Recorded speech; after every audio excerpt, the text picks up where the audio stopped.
တိတ်ကပြုတ်ခဲ့တဲ့ကောင်းကံဆိုးကံတို့ကြောင့်နော်ဒီဘဝမှာအကောင်းအဆိုးအမျိုးမျိုးသောလောကရန်တရားတွေဟုတ်လားတွေ့ရတယ်ကြုံရတယ်ဆက်ပြီးတော့စဉ်းစားကြည့်ဒီပြစ္ဆုတ်ပံမှာဘုံဘုံတို့တွေ့ကြုံနေရတဲ့အကောင်းအဆိုးအမျိုးမျိုးဟာအတိတ်ကံကြောင့်ကြီးတွေ့ကြကြုံကြရတာမဟုတ်ဘူးပြစ္ဆုတ်ပံမိမိရဲ့လုပ်ရကြောင့်တွေ့ကြကြုံကြရတာလည်းအများကြီးရှိတယ်လူဖြစ်လို့ကိုလူလောကမှာနော်တွေ့ရကြုံရမယ့်အကောင်းအဆိုးအမျိုးမျိုးတွေကိုတွေ့ကြကြုံကြရတာဒီဘဝမှာကိုကစိတ်ကောင်းနှလုံးကောင်းအခြေခံလို့မိကောင်းဆွေကောင်းနဲ့ပေါင်းသင်းလို့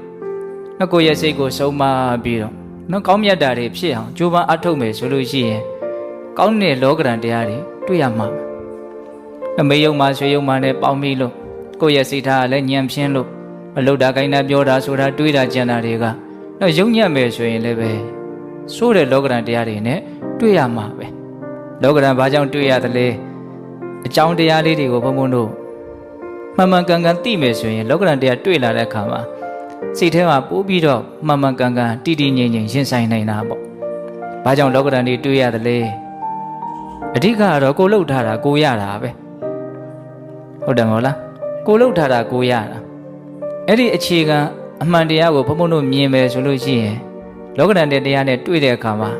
ဘုံဘုံတို့စိတ်ဟာပိုးပြီးတော့တည်ငြိမ်နိုင်တယ်